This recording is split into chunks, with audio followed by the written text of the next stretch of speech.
कहते हैं हर शहर के अपने राज होते हैं।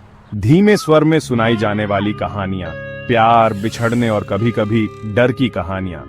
दिल्ली, हिंदुस्तान का दिल भी इससे अलग नहीं है।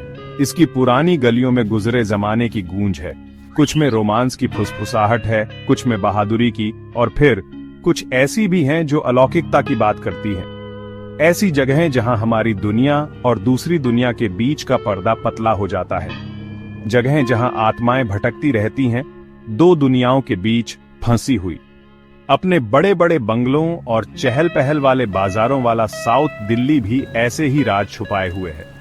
इसकी कई कहानियों में से एक कहानी ऐसी है जो बहादुर से बहादुर की भी रूह कंपा देती है। ये पुराने आर्ट्स कॉलेज की कहानी है। एक ऐसी जगह जहां खूबसूरती और डर आपस में गूंथे हुए हैं। स्थानीय लोग इसकी जर्जर दीवारों के भीतर होने वाली भयानक घटनाओं के किस्से सुनाते हैं। अनजानी आवाजें, छायाएं और डर का एक एहसास जो हवा में घुला रहता है। कहते हैं कि इस कॉलेज में एक युवा कलाकार की आत्मा भटकती है, जिसका इसी कॉलेज में अकाल अंत हो गया था। भूत प्रेत जैसी कोई चीज नहीं होती। ये सब बच्चों को डराने के लिए कहानियां हैं। रवि, एक जवान और साहसी छात्र, ने ये फुसफुसाहटें सुनी थीं। स्वभाव से शक्की होने के कारण वो इन कहानियों पर हंसता था, उन्हें अंधविश्वास कहकर खारिज कर देता था। उसके लिए भूत प्रेत सिर्फ कल्पना की उपज थे। वह अक्सर अपने दोस्तों को चुनौती देता था, उन्हें अंधेरे में उस वीरान कॉलेज में जाने की हिम्मत देता था। पक्का ना रवि, इतनी कहानियां सुनी है यार। हालांकि उसके दोस्त इन कहानियों को इतनी आसानी से खारिज नहीं करते थे। वे ये फुसफुसाहटें सुनते हुए बड़े हुए थे और उनके दिलों में एक गहरा डर बैठा था। उन्होंने रवि को समझाने की कोशिश की, उसे इस मामले को छोड़ देने का आग्रह किया, लेकिन वो उन्हें गलत साबित करने पर तुला हुआ था। छोड़ देते हैं यार रवि। एक शाम जब दोस्तों का समूह अपने अड्डे एक छोटे से कैफे में इकट्ठा हुआ जो युवाओं की ऊर्जा से गुलजार था, तो बातचीत अनिवार्य रूप से उस भूतिया कॉलेज की ओर मुड़ गई। इस बार रवि के दोस्तों को एक मौका दिखाई दिया। उन्होंने उसकी बातों की परीक्षा लेने का फैसला किया, उसे उस वीरान इमारत में एक रात बिताने की चुनौती दी। चुनौती दी गई और रवि अपनी बात पर कायम रहते हुए मान गया। जैसे ही सूरज ढलने लगा, शहर पर लंबी परछाइयां पड़ने लगीं। रवि और उसके दोस्त पुराने आर्ट्स कॉलेज की ओर चल पड़े।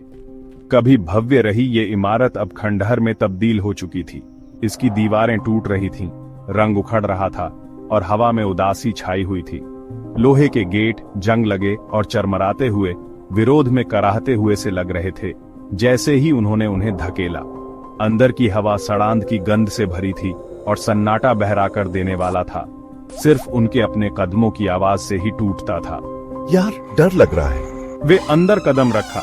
उनके दिल उत्साह और घबराहट के मिश्रण से धड़क रहे थे। कॉलेज गलियारों और कक्षाओं का एक भूल भुलैया था, हर एक पिछले वाले से ज्यादा जर्जर। जमीन पर धूल की मोटी परत जमी थी और हर कोने से मकड़ी के जाले लटके हुए थे। हवा में एक अजीब सा डर था, मानो दीवारें उनकी हरकत पर नजर रख रही हो। वे इमारत में आगे बढ़ते गए। उनकी आवाजें सन्नाटे में गूंज रही थीं। फर्श के तख्ते की हर चीख, खिड़कियों के बाहर पत्तों की हर सरसराहट उनकी रूह कंपा देती थी।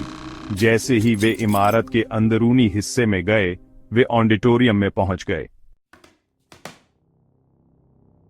ऑडिटोरियम एक विशाल जगह थी। इसकी कभी आलीशान सीटें अब फटी और टूटी हुई थीं। मंच, जहां अनगिनत नाटकों और प्रदर्शनों ने कभी दर्शकों को मंत्रमुग्ध कर दिया था, एक अकेले पियानो के अलावा खाली था, जिसकी कुंजियां उम्र के साथ पीली पड़ गई थीं। जैसे ही रवि और उसके दोस्त अंदर कदम रखा, उन्होंने तापमान में अचानक गिरावट महसूस की। हवा भारी हो गई, जिससे सांस लेना मुश्किल हो गया। अचानक उन्हें एक आवाज सुनाई दी। यह एक धीमी आवाज थी, जैसे कोई आह भर रहा हो। वे जम गए, उनका खून बर्फ में बदल गया। सुना क्या? आवाज फिर से आई, इस बार और करीब। ऐसा लग रहा था कि यह मंच से आ रही है। वे धीरे धीरे मंच की ओर बढ़े। उनकी निगाहें अंधेरे में टटोल रही थीं। मुझे अच्छा नहीं लग रहा रवि, चलते हैं वापस। बस थोड़ा सा और देखते हैं क्या है। और फिर उन्होंने उसे देखा। मंच के किनारे पर परछाई में एक आकृति खड़ी थी।